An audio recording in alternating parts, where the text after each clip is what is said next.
Hello दोस्तों, स्वागत है आपका संकल्प एकेडमी के यूट्यूब चैनल पे। आज हम लोग फिर से देखेंगे ईटोटेरिया का जो बिहार स्पेशल आया है वस्तुनिष्ठ सामान्य अध्ययन, जिसमें 50 प्रश्नों का श्रृंखला को रखा गया है। एक सीट में 50 प्रश्न को रखा गया है।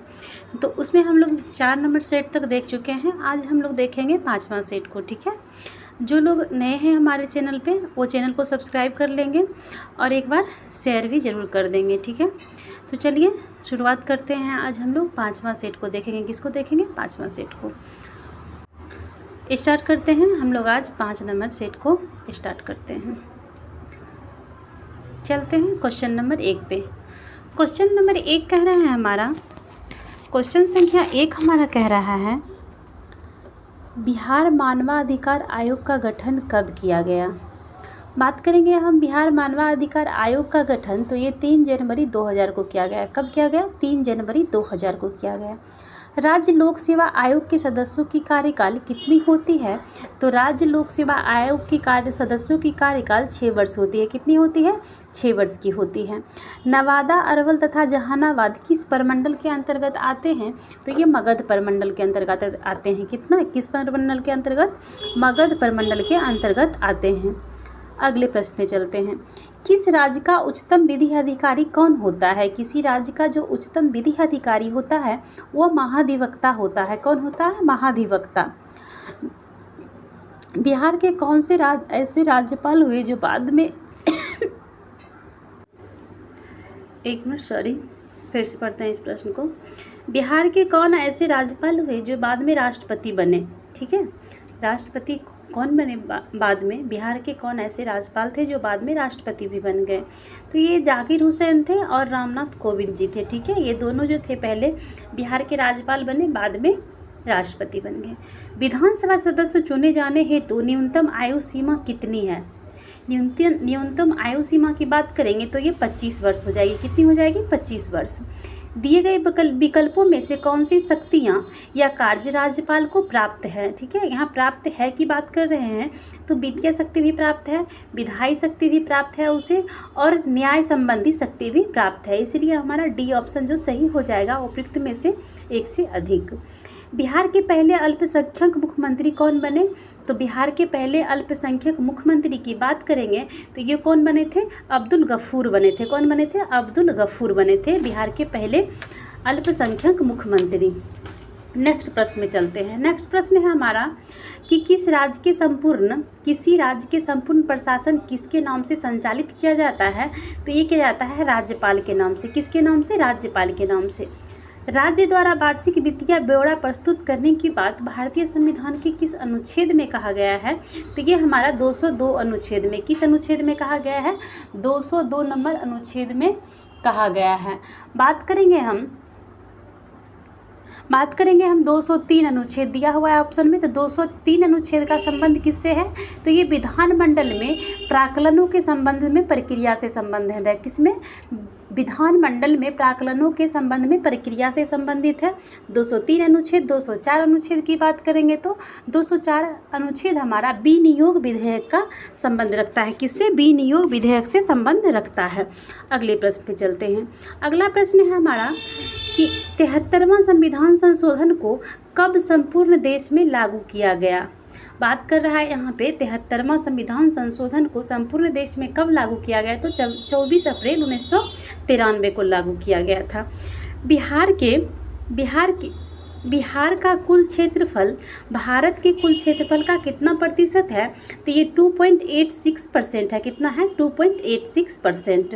नेक्स्ट प्रश्न पे चलते हैं। दिए गए विकल्पों में से कौन सा जिला नेपाल तथा उत्तर प्रदेश के साथ सीमा साझा करता है? सीमा साझा करता है कौन सा जिला? तो ये पश्चिमी चंपारण करता है। कौन करता है? पश्चिमी चंपारण। ग्रीष्म ऋतु में सामान्यतः किस जिले का तापमान सर्वाधिक रहता है? तो ये रहता है हमारा गया का तापमान सर्वाधिक रहता है। रेत एवं कंकर युक्त बलथर मिट्टी किस क्षेत्र में सर्वाधिक पाई जाती है? तो ये पाई जाती है कैमूर में। कहाँ पाई जाती है? कैमूर में पाई जाती है। अगला प्रश्न है हमारा कि कोसी नदी किस पर गंगा नदी से मिलती है, किस स्थान पे मिलती है गंगा नदी से, ठीक है। तो ये कुर्सेला में मिलती है। कहाँ मिलती है? कुर्सेला में गंगा नदी से कोसी मिल जाती है। दक्षिण बिहार में किस नदी को हिरण्यवाह के नाम से जाना जाता है? किस नदी को जाना जाता है? तो ये सोन नदी को हिरण्यवाह से जाना जाता है। किस नदी को? सोन नदी को।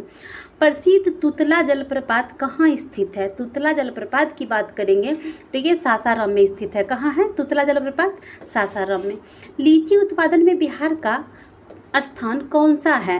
बिहार का स्थान लीची उत्पादन में पहला है हमारा, ठीक है, पहला है। बिहार सरकार द्वारा कृषि रोड मैप 1 की शुरुआत कब की गई थी? ठीक है, आज हमने सेट नंबर 8 जो करेंट अफेयर का डिस्कशन किए थे उसमें कृषि रोड मैप को बहुत अच्छे से समझाया गया है। एक बार आप लोग देख लीजिएगा। पहला कृषि रोड मैप की बात करेंगे तो ये 2008 में आई थी, ठीक है, 2008 में आई थी, ठीक है। चलिए अगले 8 से 13 चली थी, फिर 13 से 17 चली थी, 17 से फिर, ठीक है, 23 चली थी, फिर 23 से 28 चौथा कृषि रोड मैप हमारा आया हुआ है।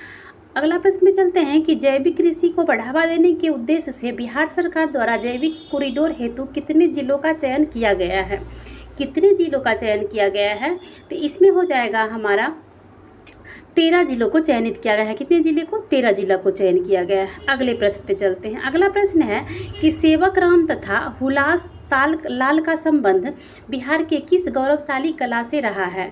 तो ये रहा है पटना कलम शैली से। किससे? सेवकराम तथा हुलास लाल का संबंध पटना कलम शैली से है। मखाना अनुसंधान केंद्र कहाँ स्थित है? मखाना अनुसंधान केंद्र की बात करेंगे तो दरभंगा जिले में स्थित है। 2011 की जनगणना के अनुसार बिहार की कुल साक्षरता दर कितनी है? तो ये हो जाएगा, कितना हो जाएगा साक्षरता दर? तो 61.8 हो जाएगा। कितना हो जाएगा? 61.8। बिहार का सर्वाधिक अनुसूचित जाति की आबादी वाला जिला कौन है? अनुसूचित जाति बोल रहा है, ठीक है। अनुसूचित जाति बोलेगा तो गया जिला में हो जाएगा। कहाँ हो जाएगा? गया जिला में। अगला प्रश्न पे चलते हैं कि शेरशाह का मकबरा कहाँ स्थित है? शेरशाह का मकबरा हो जाएगा सासाराम में। कहाँ हो जाएगा? सासाराम में स्थित है शेरशाह के मकबरा। अगला क्वेश्चन पे चलते हैं कि अगला क्वेश्चन है कि सिखों के 10वें गुरु गुरु गोविंद सिंह का जन्म कहाँ हुआ है? तो ये हो जाएगा, कहाँ हुआ है? सिखों के 10वें गुरु के जन्म पटना में हुआ था। कब हुआ था? 1666 में। कब हुआ? याद रखेंगे 136, ठीक है, 136। अगले क्वेश्चन पे चलते हैं।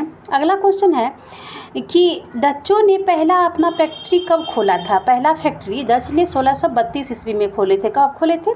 1632 ईस्वी में। पटना में हुए 1857 के विद्रोह में कौन सा अंग्रेज अधिकारी मारा गया? तो ये कौन मारा गया था? ये डॉक्टर आर लायल मारा गया था। 1857 की क्रांति में पटना में मारा गया था। बिहार में वहाबी आंदोलन के प्रमुख नेता कौन थे? तो ये हो जाएंगे मौलवी विलायत अली। कौन हो जाएंगे? मौलवी विलायत अली हो जाएंगे। अगला प्रश्न में चलते हैं। अगला प्रश्न हमारा 31वां प्रश्न होगा। स्वराज नामक समाचार पत्र के संपादक कौन थे? तो ये हो जाएंगे शांति नारायण। स्वराज नामक जो पत्रिका था उसके संपादक थे शांति नारायण। सचिंद्र नाथ सन्याल ने पटना में अनुशीलन समिति की एक शाखा कब स्थापित किया था? तो कब स्थापित किया था? 1913 में किया था। कब किया था? 1913 में। बिहार प्रांतीय सम्मेलन का पहला अधिवेशन कहाँ हुआ था? तो बिहार प्रांतीय सम्मेलन का पहला अधिवेशन की बात करेंगे तो ये पटना में हुआ था। कहाँ हुआ था? पटना में हुआ था।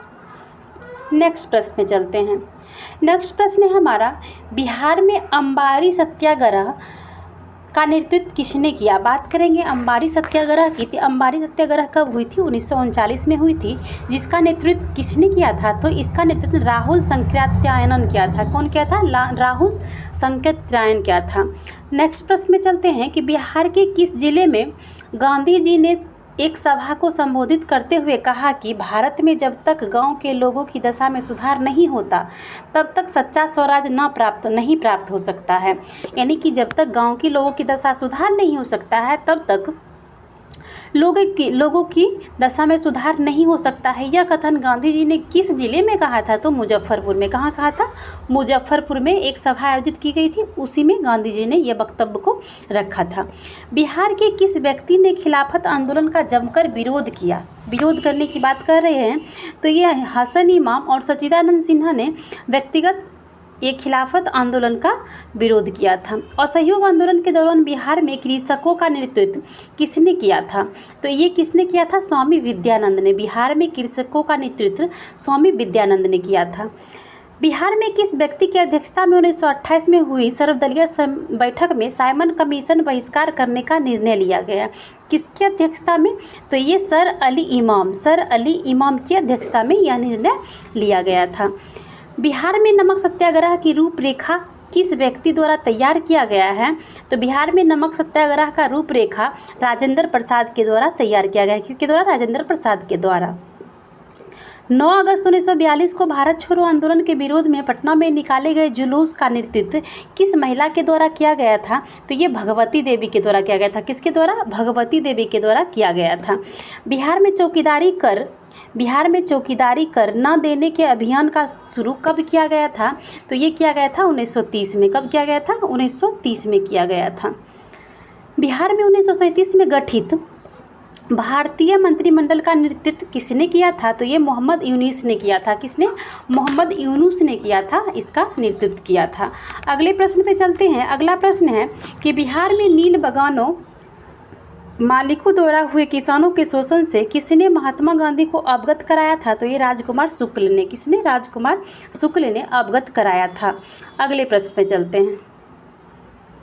नेक्स्ट क्वेश्चन है हमारा कि कर्नाट वंश का संस्थापक कौन था? बात करने के कर्नाट वंश की, तो इसका संस्थापक नान्यदेव थे। कौन थे? नान्यदेव इसका संस्थापक थे। मगध महाजनपद में बिहार के कौन सा जिला सम्मिलित था? तो मगध महाजनपद में पटना एवं गया जिला सम्मिलित था। कौन? पटना और गया जिला सम्मिलित था।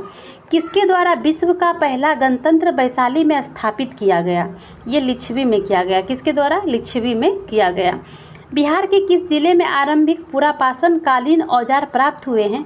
किस जिले में? ये मुंगेर में आरंभिक पुरापाषाण कालीन औजार प्राप्त हुए हैं, मुंगेर जिले में। बिंबिसार की हत्या के बाद उसके पुत्र अजातशत्रु ने कब किया? इस क्वेश्चन में कह रहा है कि अजातशत्रु ने बिंबिसार की हत्या कब किया?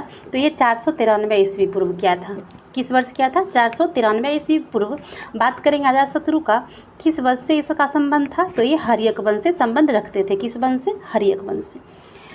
किस राजा ने पाटलिपुत्र को सर्वप्रथम मगध को राजधानी बनाया था? मगध की राजधानी पाटलिपुत्र को सर्वप्रथम किसने बनाया था? तो ये हो जाएगा, किसने बनाया था? उदयन ने बनाया था। किसने? उदयन ने। इस प्रश्न का 50वां प्रश्न एवं आखिरी प्रश्न को देखते हैं। निम्न में से किस ग्रंथ की रचना अशोक घोष द्वारा किया गया है? बात इसमें किया गया है कि द्वारा किया गया है, किसके द्वारा? अशोक घोष के द्वारा। कौन कौन से ग्रंथ की रचना की गई? तो बुद्ध चरित्र, सूत्रलंकार, शौर्यानंद, इसका तीनों का तीनों जो है सौंदर्यानंद, तीनों का तीनों जो ग्रंथ है ये अशोक घोष के द्वारा लिखा गया। किसके द्वारा? अशोक घोष के द्वारा। चलिए, तो इसी के साथ हमारा ये सेट भी आज कंप्लीट हो गया है। ठीक है, हम लोग इसी के साथ आज 5वां सेट कंप्लीट कर दिए हैं। कल फिर हम लोग देखेंगे इसके आगे वाले सेट को, सेट नंबर 6 को देखेंगे। ठीक है, चलिए इसी के साथ इस वीडियो को समाप्त करते हैं। जय हिंद सभी को।